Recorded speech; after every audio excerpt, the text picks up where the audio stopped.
The opening hours of God of War Ragnarok are jam-packed with exciting moments, new deadly encounters, and lots of new mechanics over its 2018 predecessor. With just a few short weeks until the all-awaited launch, it's time we check out over 30 details and new features you should definitely know about before playing.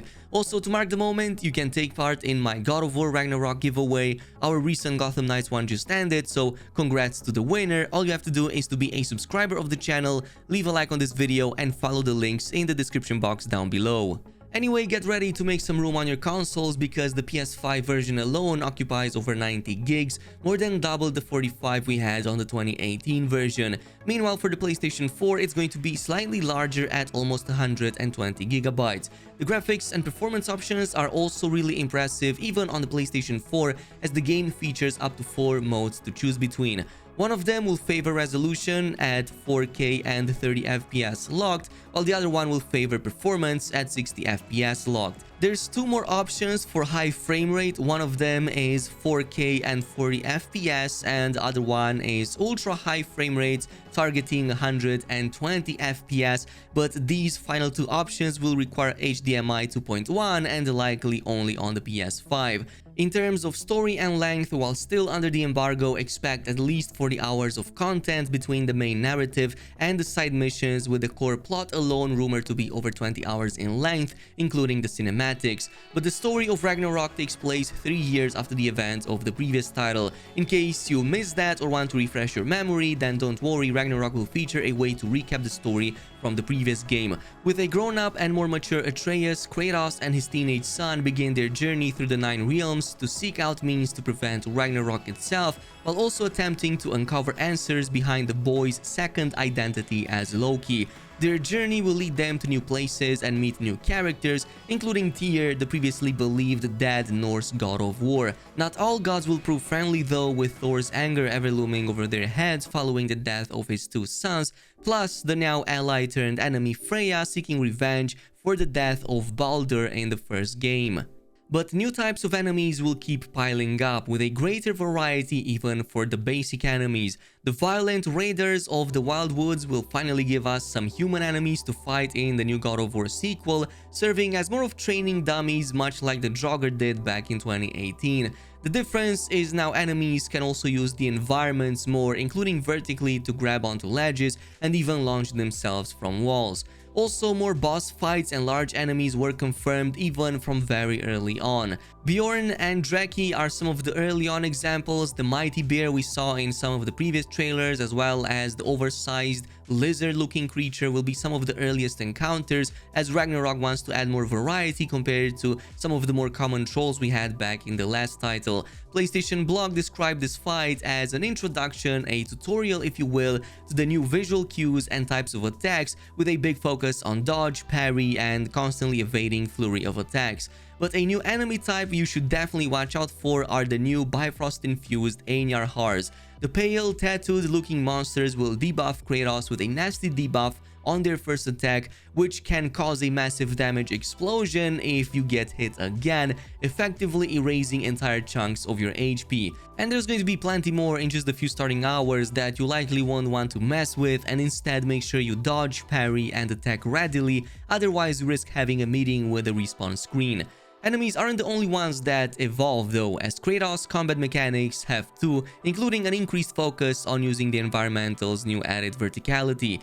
Kratos can jump up or down the ledges and even use death from above like mechanics that lets him slam into the middle of an enemy pack below, stunning them in the process and unleashing frost effects.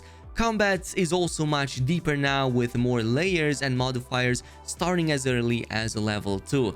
The new attack animations and finishers will likely steal the show though, with more variety and gore than ever before. Kratos can now contextually use his currently equipped weapon, including the Blades of Chaos, when executing an enemy, not just his bare hands to rip them in half like how it was in the previous title. The Leviathan Axe gets additional finisher animations too that makes it feel as brutal as it looks.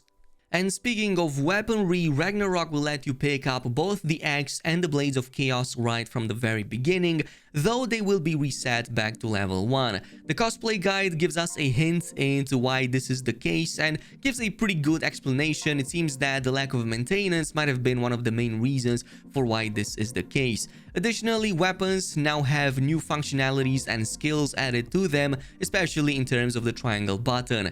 Previously, this was used to recall or equip the axe, but now can be held down to apply a Frost Awaken effect that makes your next melee or ranged attack a lot more powerful. So for the Leviathan, if you press R1 during Frost Awakening, this will let you execute the Frozen Breach skill, which is pretty much a wide swing that applies frost to all nearby enemies. On the contrary, aiming while pressing R1 during Frost Awakening will execute Frozen Spikes instead, a quick throw of the Leviathan axe that creates a powerful frost explosion on the point of impact. Similarly, with the axe empowerment, the Blades of Chaos also feature one of their own new skills called Flame Whiplash while holding down triangle. This will cause Kratos to spin the blades, imbuing the chains with fire, greatly increasing damage against enemies' icy defenses. Upgrading the weapons is done yet again at Brock and Sindri, which also seem to unlock new tiers of skill tree abilities, and it seems that there's going to be a lot more depth when it comes to skill trees, abilities, and everything that can make Kratos a lot more powerful. Lost Loot is also making a comeback, where the two brothers will store resources you might have accidentally forgotten on the battlefield into a cache so you can retrieve them later on in case you forgot them. But the Guardian Shield gets damaged during our early on battles, so Brock offers to craft a better one early on, which is how we get to be introduced to the two new types of shields, the Dauntless and the Stonewall. So the Stonewall specializes in soaking up damage and striking back. As you block hits, you'll charge the shield, which you can then unleash with R1 for an on-demand AoE strike. Meanwhile, the Dauntless is more high risk, high reward, where you have to master parrying incoming attacks at the right moment. Pressing L1 at the right time can be quite rewarding, as attacks parried will cause a bright flash of light, stunning all foes in a large AoE, especially useful against large groups of enemies. It's not been officially confirmed if new weapons outside of these shields are making their way in the final release, but Kratos can be seen taking down an enemy using what appears to be a sword or a lance of some kind, though to me it looks like it's just a new finisher where he grabs the enemy's weapon against them. We do know, however, that various artists working on the game were tasked with coming up with new weapons capable of applying status effects on enemies. This includes this awesome pair of swords for Atreus, taking the theme of Skoll and Hati, the two wolves part of Ragnarok. They would be a great fit in my opinion, not going to lie, but again, nothing officially confirmed yet.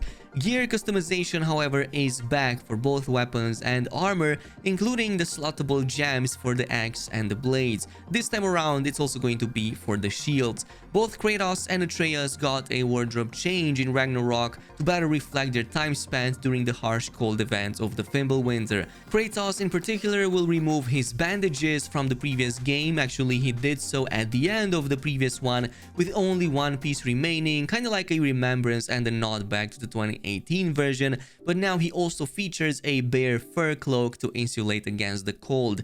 These should come in quite handy because Ragnarok will feature new zones to explore, with all 9 realms eventually unlocked, including drastic changes to existing ones. At the start of the game, Odin still has the 9 realms cut off from the Bifrost travel, but luckily enough, Brock and Sindri will have the Mystic Gates configured in such a way that it bypasses some of that. Midgard sees the most drastic of changes, having been completely engulfed in frost by the Fimbulwinter. This means our boat can no longer be used here. Instead, we'll get to use the newly added sled pulled by the two wolves named Specky and Svanna. Unlike the boat, which can still be used but more in the tropical locations, the sled can be parked seemingly anywhere and will serve a ton of purposes traversing the rough icy environment. Svartalfheim, in terms of new locations, the realm of the dwarves, and the dwarven city of Njovelir will be some of the first new areas we'll get to travel to at the start of Ragnarok. Svartalfheim in particular has been going through some changes because of the Fimbulwinter, which caused pressure to mount in the underground. I guess this helps explain why there are so many geysers erupting all over the place. But these will also serve as new gameplay functions as part of the newly expanded and more complex puzzles of God of War Ragnarok. Freezing some of these geysers with the Leviathan axe to gain access to the areas ahead are some of the easier examples early on. Later on, we'll get more complex ones, including some that require using both of our weapons, like for example using the axe to shatter a pillar blocking our way and then pulling the remains out with the Blades of Chaos, but there's plenty more examples we'll get to see in the full game. Once we reach the Dwarven city though, Sindri will help Atreus equip a new pair of sonic-powered arrows. These are basically used to blast the blue-green pulsing lights around the environments we saw in various gameplay previews to open up either passages away or even open up hidden areas with chests. Atreus will also feature new melee attacks and even enemy grabs, especially when staying close to them to make him a lot more useful in battle. But in the same Dwarven city of Neovalir, the game also introduces us to another brand new mechanic called the Dwarven Compass. Sindri will gift it to us early on and we'll basically use this to track objectives on the minimap. Once you've selected one, we'll get to follow the compass at the top of the screen towards our destination, making objective tracking a little bit easier compared to the previous title, which we'll need as God of War Ragnarok will contain a lot more extra content than before, including side quests that come in the form of favors. So these involve you helping out various citizens that reach out for your help, like for example investigating the damages caused by nearby mining operations in Svartalfheim, which could also prove to have other connections to some of your other aids like Mimir for example, but additionally progression through the game without giving in the side mission as soon as it's completed is also possible, and the game will let you know if you can return later to give that quest in. In any case, Thor won't even be the main boss fight of God of War Ragnarok, nor will he be the first, but will be within the first few hours of the game, so you can expect a ton of content coming in the full game. PlayStation blog described Thor's battle as an unleash of combo grabs, lightning infused blasts with the Mjolnir, AoE volleys, and more. The two gods grapple and fly through the air as the battle rages across multiple frozen landscapes. Thor's assault is non-stop, peppering in cutting insults against Kratos' parenting skills when he's not outright attacking, so suffice to say that this will be quite a memorable fight. The game is fully optimized for the PlayStation 4 first, with the loading times on the old hardware being confirmed upwards to 50 seconds, while the ones on the PlayStation 5 are down to just mere handful of them. If you were wondering if the hidden loading screens behind walls and slides are making a comeback, unfortunately they will, but will be just as non-intrusive as they were the last time. Santa Monica Studios also takes full advantage of the DualSense haptics on the PlayStation 5 controller for many of the actions. For example, recalling the Leviathan axe causes the haptics to gradually swell, becoming more intense until the axe hits the hand, but there's many more in there too. Anyway, God of War Ragnarok launches next month on November 9 on PlayStation 4 and PlayStation 5, with the embargo for the reviews being lifted 1 week before that on November 3rd. So expect more coverage, including guides and gameplay for God of War Ragnarok in the coming weeks, spoiler-free of course, so if you want to stay up to date with that, then make sure you subscribe and activate that notification bell. Thanks so much for watching, and I'll see you guys in a bit.